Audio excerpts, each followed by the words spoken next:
Episode की शुरुआत होती है जहाँ पर हम देखते हैं कि काफी ज्यादा ट्रैवल करने के बाद वो लोग अब फाइनली प्रिंसिपैलिटी ऑफ वेलेरिया में पहुंच चुके हैं। वो लोग देखते हैं कि यहाँ पर तो काफी नई नई चीजें हैं, जैसे कि यहाँ पर एक चर्च है और उसी के साइड में एक जॉब सेंटर भी है। उसे देखकर अब शिगेरू कहता है कि मुझे लगा नहीं था कि दूसरी दुनिया के अंदर भी जॉब सेंटर देखने को मिलेगा। अगले सीन में वो लोग अब अपने उसी एनिमल को अब वापिस कर देते हैं जिसको वो साथ लेकर आए हैं। उसी एनिमल ने ही उनका सामान उठा रखा था। इसके बाद वो लोग अब आगे बढ़ते हैं। शिगेरू अब कहने लगता है कि देखने में तो ये दुनिया काफी शांति वाली लग रही है, पर सच्चाई में जो सिचुएशन है वो काफी बेकार है। सबसे पहली बात यह है कि मॉन्स्टर से कोई भी पैसा नहीं गिरता है और तुम्हें इस दुनिया में भूख लगती है और तुम थक भी जाते हो, इसलिए तुम्हें पैसे की जरूरत है। शिगेरू कहता है कि मैं एरो प्रोडक्शन स्किल का यूज करके थोड़े बहुत पैसे कमा सकता हूँ, पर हमें कैसे न कैसे करके एक इनकम का सोर्स तो ढूंढना ही पड़ेगा, नहीं तो हम लोग फंस जाएंगे। एक ऑलमाइटी गॉड होने के नाते मेरा जो गोल है वो है सेजी और सेका को गाइड करना, वो भी शैडोज में रहकर, यानी कि मैं अपनी पावर के बारे में उन्हें पता नहीं लगने दे सकता हूँ। ऐसे ही मुझे उन लोग के लिए एक इनकम का सोर्स क्रिएट करना पड़ेगा जिससे कि वो लोग इस दुनिया के अंदर आराम से सर्वाइव कर सके।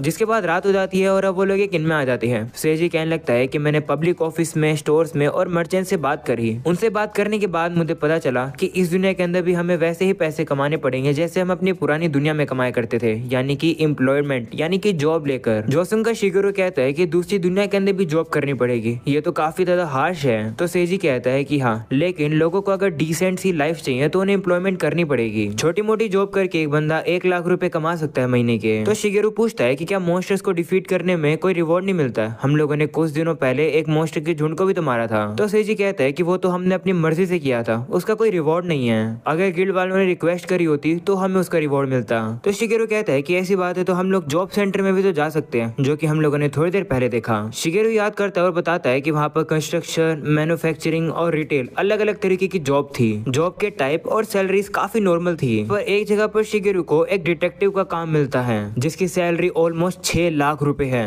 शिगेरू को और भी काफी सारी जॉब मिलती है जो कि लाखों रुपए की होती है। कूड़ा साफ करने के लिए भी 10 लाख रुपए से ज्यादा मिल रहे हैं, जो देखकर शिगेरू भी कंफ्यूज होता है कि ऐसा कौन सा कूड़ा साफ कराया जा रहा है जिसके इतने पैसे मिल रहे हैं। ऊपर से उन काम को करने के लिए कोई एक्सपीरियंस की भी जरूरत नहीं है। ये सुनकर सेजी अब कहता है कि जरूर ये जो जॉब होंगी ये थोड़ी सी बुरी जॉब होंगी। अगर तुम नॉर्मल जॉब करते हो तो तुम अपनी नॉर्मल जिंदगी जी सकते हो, वहीं पर दूसरी तरफ जब तुम ये अजीब सी जॉब करोगे तो उसके लिए तुम्हें एक्सपीरियंस भी नहीं चाहिए और काफी पैसे भी मिलेंगे। क्या तुम मुझे एक राय दे सकते हो? क्या तुम चाहते हो कि हम लोग एक कसिनो में चले? जो सुनकर शिगेरू कहता है कि क्या तुम सट्टेबाजी करके जल्दी से पैसे कमाना चाहते हो? तो वो कहता है नहीं, मैं वहाँ पर जाकर और भी लोगों से बात करना चाहता हूँ, क्योंकि जब मैं शहर में था तब मैंने इन्वेस्टिगेशन करी और मुझे नहीं लगता कि वहाँ पर जितने भी लोग हैं वो ज्यादा पैसे कमाते हैं, पर जो कसिनो है वहाँ पर जरूर अमीर लोग आते होंगे। तो हम लोग वहाँ पर जाकर उन अमीर लोगों से पूछेंगे कि वो पैसे कैसे कमाते हैं। मैं ऐसा इसलिए करना चाहता हूँ क्योंकि मैं अपने दोस्तों के लिए इस दुनिया के अंदर एक अच्छा रास्ता बनाना चाहता हूँ जिससे कि वो इस दुनिया के अंदर अच्छे से जी सके।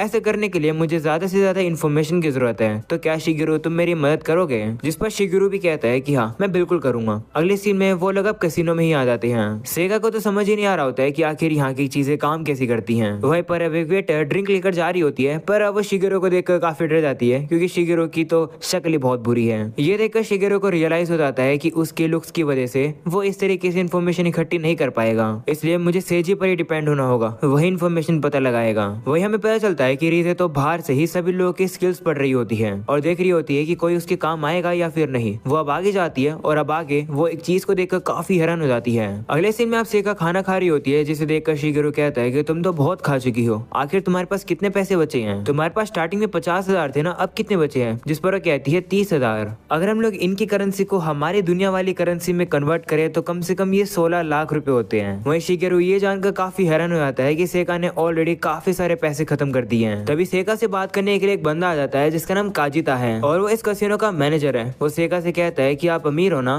वहीं सेका बिना सोचे समझे कह देती है कि हाँ, मैं अमीर हूँ। वहीं काजिता आप उसकी तारीफ करने लगता है। वो कहता है कि मुझे लगा ही था कि आप अमीर हो क्योंकि आप अपने आप को एक अमीरों की तरह ही कैरी करती हो। वहीं शिगेरू अब मन में सोचता है कि मुझे सेका को वार्न कर देना चाहिए था कि वो अपनी अमीरी के बारे में किसी को ना बताएं। वहीं काजिता अब सेका से कहता है कि मैं आपको कुछ बताना चाहता हूँ जो कि काफी कमाल का होगा, पर मैं आपको ऐसी जगह पर नहीं बता सकता हूँ। क्या आप अकेले में चलकर बात करना चाहोगे? जिस पर अब सेका अब शिगेरू से पूछती है। तो शिगेरू अब काजिता से कहता है कि क्या मैं भी तुम्हारे साथ चल सकता हूँ? तो काजिता उसे कहता है कि तुम सेका के बॉडीगार्ड हो ना? हाँ, तुम चल सकते हो। अगले सीन में काजिता अब उन लोग को अपने ऑफिस में लाता है और उन्हें चाय सर्व करता है। शिगेरू भी ये देखकर काफी हैरान हो जाता है कि ये जगह तो काफी ज्यादा अमीरों वाली लग रही है। इसके बाद अब काजिता अब सेका की तारीफ करने लगता है वो कहता है कि जिस तरीके से आप गेम खेल रही हो उससे मैं काफी इम्प्रेस हुआ। अमीर लोग ऐसा ही तो करते हैं। चलो मैं आपको अपने एक ऑफर के बारे में बताता हूँ जो कि सिर्फ मैं आपको ही दे रहा हूँ। ये ऑफर नॉर्मल कस्टमर्स को नहीं मिलता है, तो इसके बारे में किसी को मत बताना। ऐसा बोलकर अब वो उन लोगों को एक एक्स्ट्रा स्टेज नाम का कार्ड दिखाता है और बताता है कि इसका यूज करके तुम काफी ज्यादा अच्छी सर्विस ले सकते हो, साथ में गेम्स भी ले सकते हो, वो भी अच्छे रेट पर। इस कार्ड से वैसे गेम खेले जा सकते हैं जो कि नॉर्मल गेम से भी काफी ज्यादा खतरनाक है। काजिता कहता है कि आप एक कमाल की गैम्बलर हो तो आप इस कार्ड को रखो, इसके हम आपसे 12 लाख रुपए लेंगे, वो भी एनुअल फी के तौर पर। वहीं सेका को उस पर शक होता है। वो उसे कहती है कि क्या एनुअल फी अगले साल भी भरनी पड़ेगी? तो काजिता कहता है नहीं, तो मैं ये कार्ड सिर्फ एक ही बार खरीदना है, वो भी पूरी जिंदगी भर ये चलेगा। प्लीज हमारे मेंबर बन जाओ, आप जैसे गैम्बलर की ही हमें जरूरत है। तो सेका अब शिगेरू से पूछती है कि हम क्या करें? तो शिगेरू कहता है कि एक बार हम लोग सेजी से डिस्कस कर लेते हैं। तो सेका भी मान जाती है। वो अब काजिता से कहती है कि मैं एक बार मेरे दोस्त से पूछना चाहती हूँ सबके बारे में। तो काजिता कहते हैं ठीक है, आप अपने दोस्त को भी यहाँ ला सकते हो, अगर वो आपका दोस्त है तो वो आपकी तरह अमीर होगा, है ना? तो सेका कहती है कि हाँ वो अमीर तो है पर मुझसे ज्यादा नहीं। जिसके बाद वो लोग वहाँ से जाने वाले होते हैं। वही काजिता कहता है कि प्लीज इस ऑफर के बारे में किसी और कस्टमर को मत बताना। इसके बाद वो दरवाजा बंद कर देता है। वही सेका कहती है कि काजिता तो काफी ज्यादा अच्छा पर्सन लग रहा है। तभी वहाँ पर रीजे आ जाती है जो कि काफी डरी हुई सी लग रही होती है। दूसरी तरफ सेका अब सेजी को ढूंढने के लिए चली जाती है। वहीं शिगेरू अब रीजे के पास आ जाता है और कहता है कि तुम्हारे चेहरे को देखकर ये लग रहा है कि काजिता के अंदर कुछ न कुछ गड़बड़ है। तो रीजे कहती हाँ कुछ न कुछ गड़बड़ है, कुछ केसेस में तुम ऑलमाइटी कोड होने के बावजूद भी काजिता को नहीं हरा पाओगे। उसके स्पेशल नोट की वजह से उसे एक स्किल मिली है। उसने अपने नोट में लिख रखा है कि वो कभी भी फिर से बेवकूफ नहीं बनेगा और मैं सभी अमीर लोगों को डिस्ट्रॉय कर दूंगा, मैं उन्हें पूरी तरह से खत्म कर दूंगा, चूस लूंगा, मतलब मैं अपनी पावर का यूज करके उन्हें पूरी तरह से खत्म कर दूंगा। अगले सीन में वो सभी इनमें होते हैं जहाँ पर सेजी अब सेका को बताता है कि जो काजिता है वो बुरा पर्सन है। जोसन का वो कहती है कि क्या सही में? तो सेजी कहता है कि हाँ मुझे थोड़ा बहुत शक है। वो अब शिगेरू से पूछता है कि तुम्हें क्या लगता है? तो शिगेरू बताता है कि दिखने में वो काफी कमाल का पर्सन है क्योंकि उसकी स्किल्स काफी कमाल की है। लाइक वो तारीफ करके तुम लोग को किसी भी काम को करवा सकता है। सेका उसकी बातों में नहीं आई, पर मुझे लगता है कि और भी काफी सारे लोग होंगे जो कि उसकी बातों में फंस गए, इसलिए वो काफी खतरनाक सा है। शिगेरू मन में सोचता है कि रीजे की स्किल की वजह से मुझे उसके बारे में ये सब पता चला। जो सब सुनकर अब सेजी कहता है कि मैं भी तुम लोग को एक चीज रिपोर्ट करना चाहता हूँ जो कि मैंने सुनी। वो उन लोग को कुछ जॉब के पोस्ट दिखाता है और कहता है कि इन सभी चीजों में एक बात कॉमन है और वो ये है कि इनकी सैलरी काफी हाई है, इन काम को करने में कोई भी एक्सपीरियंस की भी जरूरत नहीं है। और अजीब बात यह है कि ये सारे काम कसिनो के साथ कनेक्टेड हैं। कसिनो के अंदर जाकर मैंने उन्हीं लोगों से इंटरव्यू लिया जो कि इस जॉब को लेने के लिए आए थे। ज्यादातर जो लोग थे वो अलग अलग पोस्टिंग के लिए आए थे, पर ज्यादातर जो भी काम थे वो कसिनो के अंदर के ही थे। पर जिन भी लोगों से मैंने बात करी वो जॉब के लिए पास नहीं हुए, बल्कि मुझे कोई भी ऐसा पर्सन नहीं मिला जो कि सिलेक्टेड हुआ हो। मुझे एक पर्सन तो मिला था जिसके एक दोस्त को डिटेक्टिव का काम मिला था कसिनो के अंदर ही। उसका नाम काय योशियो था। उसके फ्रेंड के अकॉर्डिंग उसका काम एक काफी सिंपल काम था जो कि असिस्टेंट इन्वेस्टिगेटर का था। उसका काम बस उन्हीं लोगों को ढूंढना था जो कि कसिनो के अंदर बुरे काम करते हो, और उसके लिए उसकी सैलरी 6 लाख रुपए थी महीने की। पर अजीब बात यह है कि योशियो का वो जो दोस्त है जिसने जॉब एक्सेप्ट करी थी वो गायब है। योशियो अपने दोस्त से कांटेक्ट ही नहीं कर पाया था, इसलिए वो उसके घर पर जाकर चेक करके आया, पर उसे पता चला कि उसका घर तो वहाँ पर है ही नहीं, और तो और उसकी फैमिली की रजिस्ट्री भी गायब है। पब्लिक ऑफिस ने भी रिपोर्ट लेने से मना कर दी कि वो बंदा गायब है। लोग इस तरीके से एक्ट कर रहे हैं कि योशियो का जो वो दोस्त है वो कभी भी एग्जिस्ट करता ही नहीं था। जोसन का शिगेरू कहता है कि इसका तो ये मतलब है कि कसिनो के अंदर जो भी कोई काम करता है उसका जो डाटा है वो पूरी तरह से इरेज कर दिया जाता है। तभी शिगेरू देखता है कि रीजे कुछ बताने की कोशिश कर रही थी। वो उसे कहता है कि तुम कुछ कहना चाहती हो तो कह दो। तो वो भी मान जाती है और वो सभी लोगों को एक ऐसी चीज दिखाती है जो कि उसे कसिनो के बैक एंट्रेंस में मिली। तो सेजी अब उस चीज को खोल कर देखता है और अब वो और शिगेरू उस चीज को देखकर काफी डर जाते हैं। सेका भी पूछने लगती है कि ये क्या है। वहीं शिगेरू बताने से हिचकिचा रहा होता है, पर वो उसे बता देता है कि ये एक इंसान की उंगली है, जो सुनकर वो भी हैरान हो जाती है। वहीं रीजे अब बताने लगती है कि मैं कसिनो की बैक एंट्रेंस को इन्वेस्टिगेट कर रही थी। इसके बाद हमें पास्ट का सीन दिखाया जाता है जहाँ पर एक बंदा अब एक डेड बॉडी को लेकर जा रहा था और उसी में से ही वो उंगली नीचे गिर गई थी जो कि रीजे को मिल गई। रीजे अब कहती है कि मुझे लगा कि मुझे उस बंदे का पीछा करना चाहिए, पर मैं गई नहीं। जिस पर सेजी कहता है कि नहीं, तुमने काफी अच्छा किया, अकेले जाना काफी खतरनाक होता। अब कम से कम हमें ये पता चल गया है कि कसिनो कुछ न कुछ तो बुरा कर रहा है। बेहतर ये रहेगा कि हम लोग ये पता करें कि अंदर क्या चल रहा है। ये सुनकर सेका कहती है कि तो फिर मैं जाऊंगी अंडर कवर करके, यानी कि मैं स्टिंग ऑपरेशन करूंगी, क्योंकि मैनेजर ने ऑलरेडी मुझे रिक्रूट किया है और क्योंकि मेरे पास सबसे ज्यादा पैसा है तो वो मेरी चाल में जरूर फंसेगा। वहीं वो लोग उससे कहने लगते हैं कि लेकिन जाने में खतरा है इस तरीके से। जिस पर सेका कहती है कि हाँ मुझे पता है कि ये खतरनाक है, पर मुझे काफी गुस्सा आ रहा है। काजिटा ने लोगों के साथ धोखा किया है और उन्हें नुकसान पहुंचाया है। ये सुनकर सेजी भी हैरान हो जाता है। वो कहता है कि हाँ तुम सही कह रहे रहे हो, कसिनो एक तरीके की क्राइम में इन्वॉल्व है, हमें उनका कुछ ना कुछ करना होगा। ये देखकर शिगेरू और रीजे काफी ज्यादा घबरा जाते हैं क्योंकि वो दोनों खुद ही खतरे में जाने की सोच रहे हैं। अगले सीन में शिगेरू और रीजे एक साथ होते हैं। शिगेरू से कहता है कि माफ करना, मैं सेका को रोक नहीं पाया, क्या तुम गुस्सा हो? जिस पर वो कहती है कि हाँ मैं गुस्सा तो हूँ, पर काजिटा से ऐसा लग रहा है कि मेरे इमोशंस फट जाएंगे। तो शिगेरू कहता है कि तुम ये कह रही थी कि काजिटा मुझसे भी ज्यादा पावरफुल हो सकता है, आखिरकार वो कैसे स्किल यूज करता है? तो रीजे कहती है कि अच्छे से तो नहीं पता, पर मुझे ये लगता है कि काजिटा किसी भी तरीके की झूठ को पकड़ सकता है, झूठ को पकड़ने के बाद ही शायद उसकी स्किल एक्टिवेट होती है। मुझे अच्छे से तो नहीं पता, पर उसका स्टेटस काफी एबनॉर्मल सा है, लगता है कि उसने काफी कट और पेस्ट कर रखे उसमें, तो प्लीज कोशिश करना कि तुम उसके सामने कुछ झूठ ना बोलो। तो शिगेरू भी कहते हैं ठीक है, मुझे बताने के लिए शुक्रिया। मुझे लगता है कि काजिटा के जो स्पेशल नोट में लिखा है वो उसकी सच्ची फीलिंग्स हैं, जो कि है अमीर लोगों को तबाह करना। रिया का स्पेशल नोट भी उसे कंट्रोल कर रहा था, उसने अपने गुस्से को उसमें लिखा था,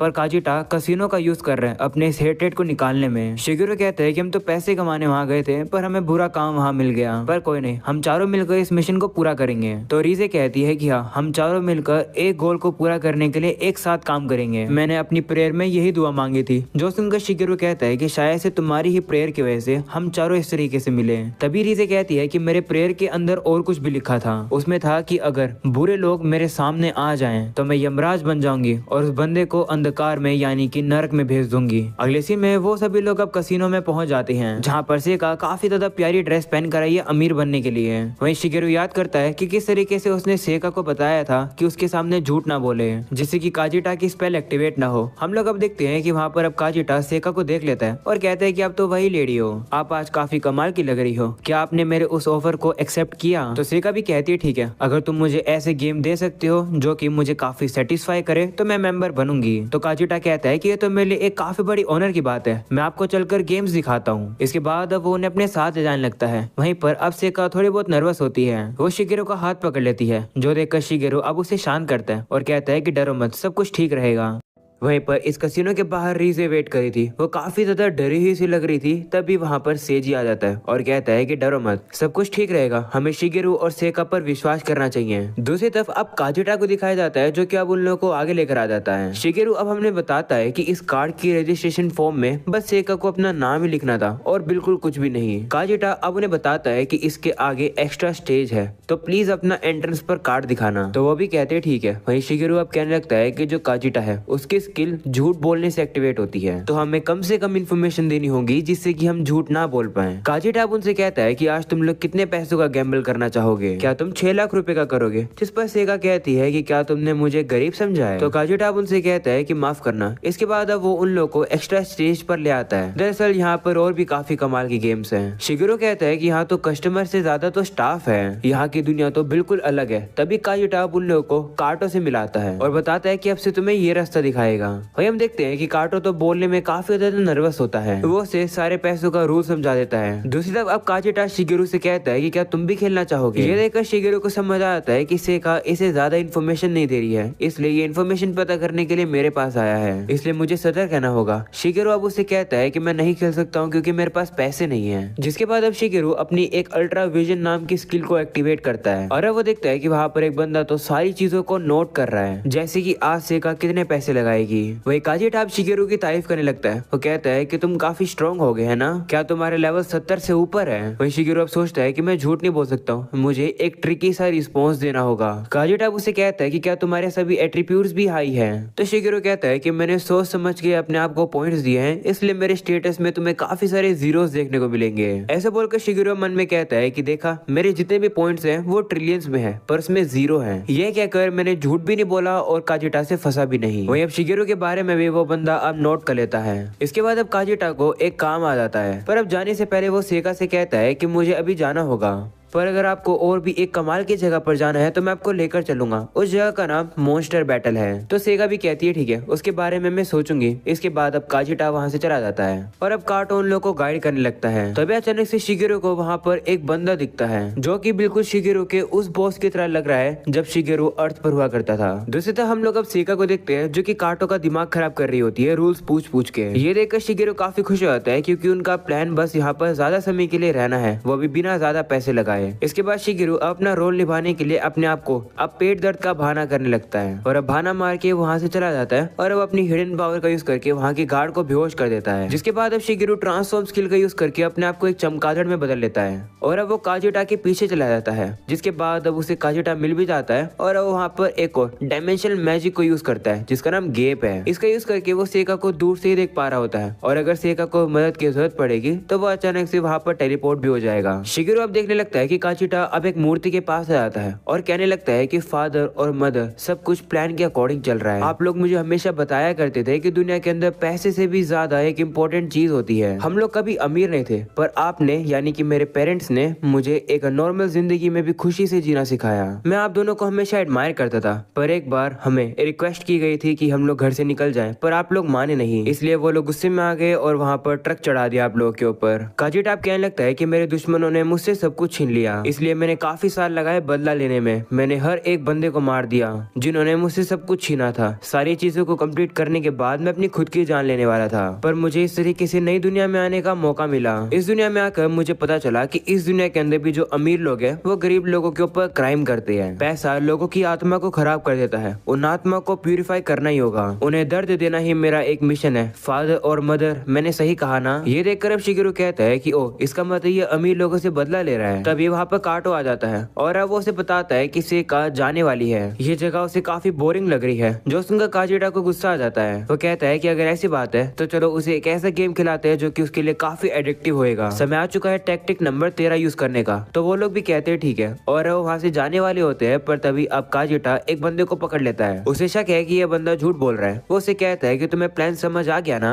तो वो कहता है हाँ, लेकिन काजिटा उसे कहता है कि झूठ मत बोलो। ऐसा बोलने के बाद अब उसकी स्किल एक्टिवेट हो जाती है और हम लोग अब देखते हैं कि काजिटा एकदम से उसको अब पूरी तरह से निचोड़ लेता है, यानी कि काजिटा उस बंदे के अंदर से सारी एनर्जी निकाल लेता है। जिसके बाद वो एक बंदे को बुलाकर अब उसकी डेड बॉडी को वहाँ से ले जाता है। वहीं पर ये देखकर काटो काफी डर जाता है। वहीं काजिटा उसे कहने लगता है कि जो तुम्हारा साथी है ये इसलिए मरा क्योंकि इसने झूठ बोला। क्या तुमने हाँ इसलिए बोला कि तुम प्लान को समझ गए? तो काटो कहते हैं हाँ, टैक्टिक नंबर 13 ये है कि हम लोग आज सेका को जीतने देंगे। हम उसे जानबूझकर जीतने देंगे जिससे कि वो गेम में एडिक्ट हो जाए। जिस पर काजिटा कहता है कि हाँ तुमने बिल्कुल सही कहा। वहीं अब काटो वहाँ से चला जाता है। ये सब देखकर शिगिरू कहता है कि मुझे अब काजिटा के प्लान के बारे में समझ आ गया है। इसका गोल है अमीर लोगों को पनिश करना और उन्हें पूरी तरह से खत्म कर देना। और अगर तुम काजिटा के सामने झूठ बोलोगे तो तुम एक मम्मी में बदल जाओगे। अगले सीन में हम लोग अब देखते हैं कि काटो अब जानबूझकर सेका को जीतने दे रहा था। वहीं शिगिरू अब देखता है कि जो कसिनो के पैसे हैं वो गायब नहीं हो रहे हैं। उन्हें टच करने के बावजूद भी जो देखकर शिगिरू कहता है कि क्या ऐसा इसलिए है क्योंकि ये असली पैसे नहीं है। तभी वहाँ पर काजिटा आ जाता है। वो अब सेका से कहने लगता है कि आप तो लगातार जीती जा रही हो, जितना मैंने सोचा था आप तो उससे भी कमाल की हो। क्या आप इससे भी बेहतर गेम खेलना चाहोगी? वो गेम कोलोसियम के अंदर है। तो सेका ही मान जाती है और अब काजिटा उन लोगों को कोलोसियम में ही ले आता है। काजिटा उन लोगों को बताता है कि यहाँ पर मॉन्स्टर्स की बैटल होती है। ये एक स्पेशल गेम है जो कि तुम्हें कहीं नहीं देखने को मिलेगा। सेका पूछती है कि क्या मॉन्स्टर से मुझे खुद लड़ना पड़ेगा?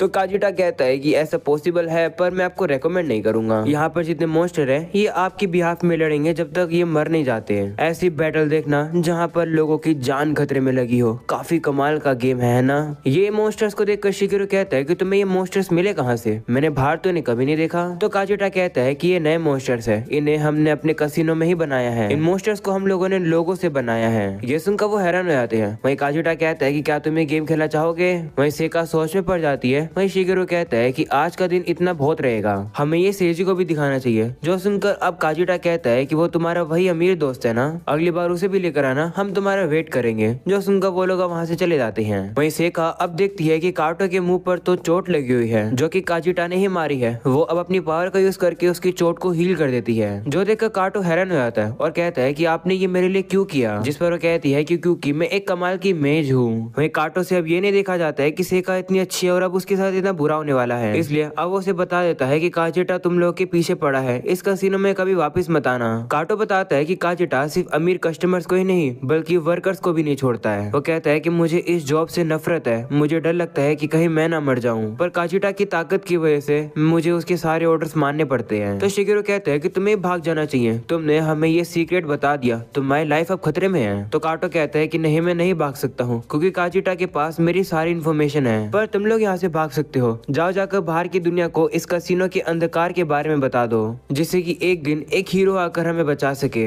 ये सारी बातें सुनकर अब वहाँ पर सेजी आ जाता है। वो वो भी अपने हीरो वाले फॉर्म में, जिसे देखकर काटो हैरान हो जाता है। वही सेजी कहने लगता है कि मैं इस कसिनो के मैनेजर को खत्म करने आया हूँ। जो सुनकर काटो काफी खुश जाता है कि उन्हें बचाने के लिए एक हीरो आ गया है। अगले सीन में वो लोग वहाँ से जाने लगते हैं, जहाँ पर काटो अब सेजी को सारी बातें बताता है कि अगर तुम काजिटा के सामने झूठ बोलोगे तो वो तुम्हें पनिशमेंट के तौर पर खत्म कर देगा। उसका जो टारगेट होता है वो बंदा उसके सामने रेड कलर का हो जाता है, इसलिए काजिटा के सामने संभल कर झूठ बोलना। ऊपर आकर वो लोग कस्टमर्स के पास आते हैं, जहाँ पर काजिटा अब वहाँ के सभी लोगों से कहता है कि जल्दी से जल्दी यहाँ से चले जाओ, क्योंकि जो अंडरग्राउंड मॉन्स्टर्स हैं वो आउट ऑफ कंट्रोल हो रहे हैं। जो सुनकर सभी लोग डर जाते हैं और वहाँ से भागने लगते हैं। वहीं काटो अब उन लोग को अंडरग्राउंड अरीना में लेकर जा रहा होता है, क्योंकि काजिटा वहीं पर ही है। पर वो लोग अब देखते हैं कि वहाँ पर एक बंदा ऑलरेडी काजिटा को सारी बातें बताने के लिए लिफ्ट लेकर चला जाता है। ये देखकर काटो दुखी हो जाता है, क्योंकि अब वहाँ जाने का और कोई रास्ता नहीं है। एक है पर वहाँ पर ऑलरेडी काफी स्टाफ होंगे जो कि उन्हें रोक लेंगे। तभी वहाँ पर सेका भी अपने एंजल फॉर्म में आ जाती है, जिसे देखकर सेजी हैरान हो जाता है और कहते हैं कि तुम कौन हो। ये सुनकर शिगेरू को अब सेका मना कर देती है कि बताना मत कि मैं कौन हूँ। तो अब कहने लगती है कि मैं तुम्हारे साथ चलूंगी, क्योंकि मैं हीलिंग की पावर यूज कर सकती हूँ। तो सेजी एक्साइटेड हो जाता है और कहते हैं ठीक है चलो हमारे साथ। तभी वहाँ पर एक डीमन लड़की भी आ जाती है। वो कहती है कि मैं भी मदद करूंगी।